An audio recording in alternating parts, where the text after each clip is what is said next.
胡安拉蒙希門內斯 Juan Ramón Jiménez 1881到1958，西班牙詩人，作品多多。1956年攞咗諾貝爾文學獎。放火係一種樂趣，睇住啲嘢俾火舌吞咗，睇住佢哋燒燶變形，有種特別過癮嘅感覺。佢揸住個銅製噴嘴，手上呢條大蛇噴出勁毒嘅火水，灑喺個世界度。佢腦裏面啲血係咁湧，雙手好似個指揮大師，帶住成個樂團奏出燒到噼啪響嘅交響樂，摧毀晒啲歷史碎片同碳感嘅遺跡。佢個呆頓嘅頭殼戴住頂有象徵意義，印住數字451嘅頭盔，諗緊下一步點做。對眼反映住橙黃色嘅火光，佢撳一撳個點火器，場大火即刻撲上間屋，將個夜空燒到又紅又黃又黑。佢大踏步走入四圍飛嘅火花當中，睇住啲書葉好似白鴿咁拍翼，跌落喺間屋嘅門廊同草地度。其實佢最想係好似個老笑話咁，用叉拮住嚿棉花糖放入個火爐度，不斷燒緊嘅書捲起一道火光熠熠嘅旋風，跟住一陣風吹過，啲火就暗咗落嚟。蒙塔格咧嘴獰笑，露出所有俾火燒親向後縮嘅人塊面都有幾樣。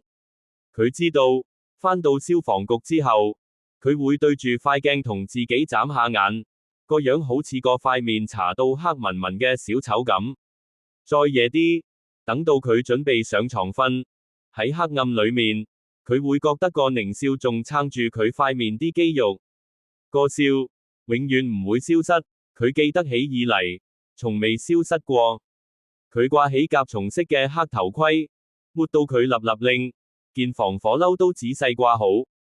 佢沖咗個舒服涼，跟住吹住口哨，雙手插袋行過消防局上層，然後就咁跌落個出勤洞度，差啲就整親。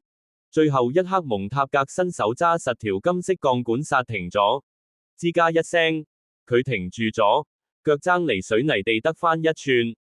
午夜時分，佢行出消防局，沿條街行去地鐵站，搭上靜音氣動列車，架車喺潤滑咗嘅地底通道裏面靜雞雞滑行，跟住架車噴出大大一啖暖空氣，推佢上鋪住奶油色磚嘅電梯，載佢升上地面嘅郊區。蒙塔格吹住口哨，任由條電梯送佢入去靜夜嘅空氣裏邊。佢行去街角，幾乎冇乜特別諗法，不過就嚟到街角嗰陣，佢放慢腳步，好似唔知邊度吹嚟一陣風，好似有人嗌佢個名咁。過去幾晚，行喺呢個街角附近嘅行人路度，就住星光行返屋企嗰陣，佢總係有一種好唔實在嘅感覺，覺得佢轉入街角之前一刻，有人企咗喺度，空氣裏面有股特別靜嘅氣氛，好似有人等緊，唔出聲。而喺佢到嚟之前一刻，嗰個人又變做一道黑影，等佢通過。可能係佢個鼻聞到淡淡嘅香水味，又可能係佢手背、塊面嘅皮膚感覺到呢度上升嘅溫度。一個人如果企喺度，大概即刻可以令溫度升10度，真係冇乜道理。次次佢轉入街角，都只係見到鬼影都冇隻，長長嘅白色行人路。不過，或者有咁一晚，有樣嘢好快咁走過草坪，佢仲未睇清楚或者開聲，樣嘢就唔見咗。但係今晚，佢慢到幾乎停低，佢裏面個腦就嚟帶佢轉彎，但聽到一絲好細聲嘅低語，係呼吸聲，定只係有人靜雞雞企喺度等，淨係咁就已經壓住周圍嘅空氣。佢轉入街角，秋天嘅落葉飄落喺灑滿月光嘅行人路度，咁樣嘅動態令到行人路上面行緊嗰個女仔好似溜冰咁，任由陣風同落葉推住佢向前。佢半垂住頭，望住腳邊捲起打轉嘅落葉。佢瘦削白色塊面帶住啲隱約嘅渴望，嗰種忍唔住嘅好奇乜都睇一餐。塊面個樣仲有啲淡淡嘅驚訝，對深色眼實睇住個世界，唔放過任何動靜。佢着住一條白色連身裙，件衫好似喺度細細聲講嘢，而佢差啲以為自己聽到佢行路時揈手嘅聲音，把好微弱嘅聲音而家越嚟越近。佢擰轉面，掀起一陣白色嘅騷動，發現有個男人企咗喺行人路中間等緊，下一刻就嚟到佢面前。行人路上面棵樹發出好大一聲，落咗陣乾嘅雨。個女仔停低，個樣好似驚訝到想向後退，但佢只係企喺度，用佢對深邃閃亮又靈活嘅眼望實蒙塔格，搞到佢以為自己係咪講咗啲咩大嘢，但佢知自己只係開聲打招呼咋。然後個女仔見到佢手臂上隻火蜥蜴同胸前個圓形鳳凰徽章，好似俾人催眠咗一樣。佢跟住話：係啦，你係我哋新鄰居，係嗎？你應該係。佢抬起頭，對眼由佢塊職業牌度移開。消防員把聲越嚟越細。奇怪，你點知㗎？我閂埋對眼都知。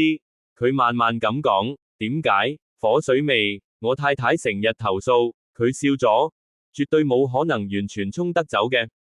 係，沖唔走。佢應返，把聲有啲驚青。佢覺得佢喺自己身邊兜圈，將佢反轉又倒轉，輕輕咁搖佢，將佢啲袋清空。但個女仔本身其實冇喐過。對我嚟講，佢打破咗段太長嘅沉默。火水只係香水嚟㗎咋？係咩？真㗎？當然。有咩唔得？佢諗咗一諗，我唔知。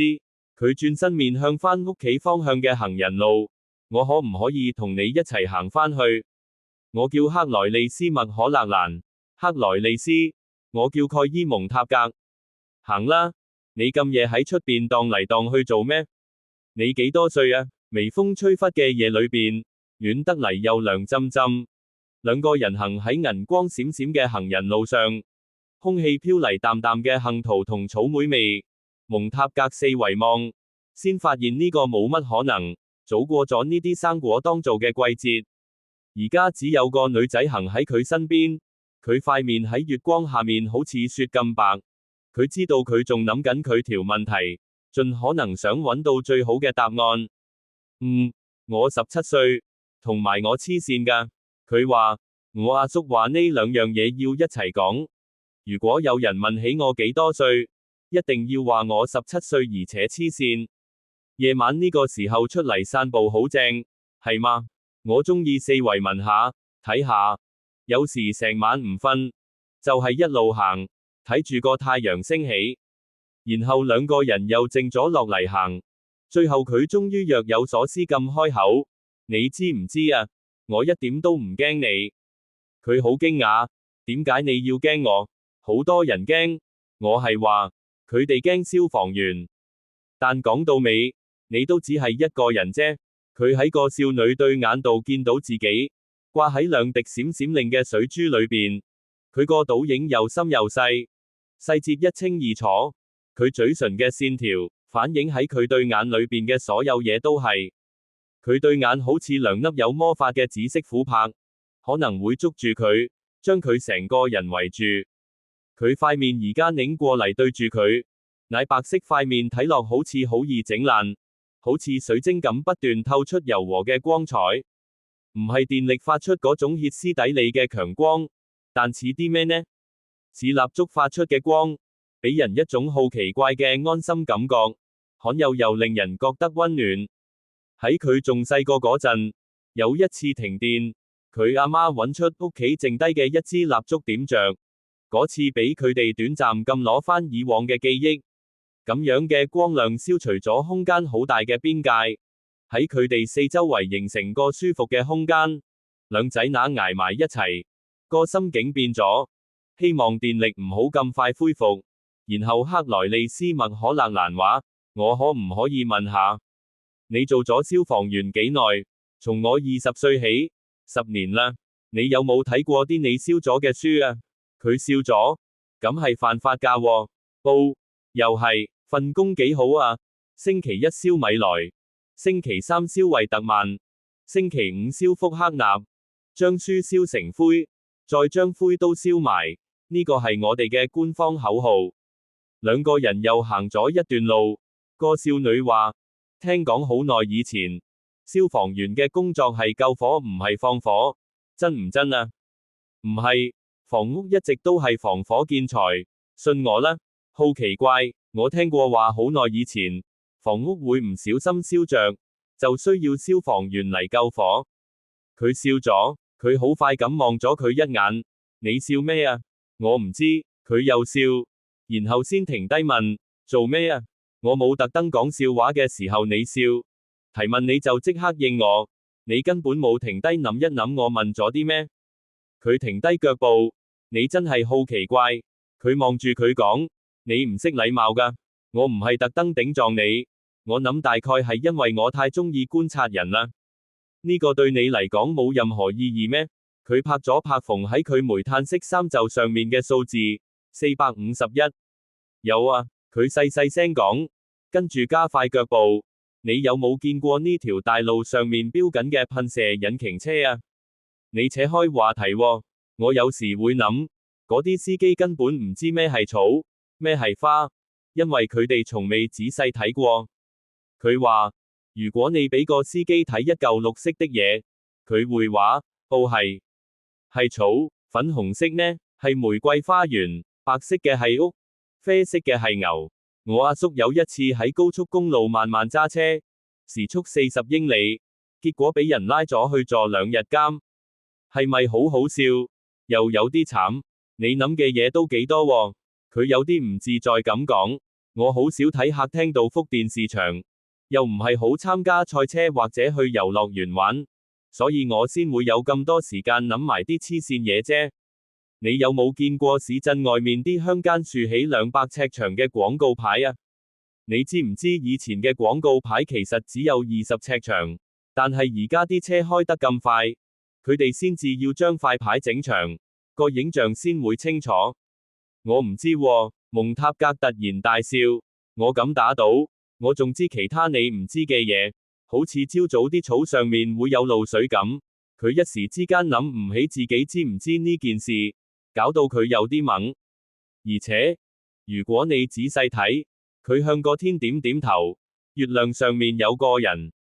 佢好耐冇睇月亮啦，跟住落嚟嘅路程兩個人都冇出聲。佢沉浸喺諗嘢裏邊，佢就咬住牙忍唔出聲，不時用責備嘅眼神望住佢。佢哋行到佢屋企門口，間屋燈火通明。咩事？蒙塔格好少見到邊間屋開咁多盞燈。哦，係我阿爸阿媽同阿叔坐喺屋企傾偈，好似啲散步嘅人咁，只係而家好少人散步啦。有一次我阿叔就俾人拉咗，我有冇話你知？因為佢去散步。哦，我哋屋企真係好奇怪，你哋可以傾啲咩嘢㗎？佢笑咗。早唞，佢行上通往門口條小徑，然後好似諗起啲咩，又折返嚟望實佢，對眼充滿驚訝同好奇。你快唔快樂啊？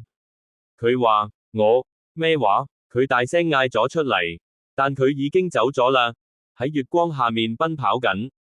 佢屋企度前門輕輕閂上，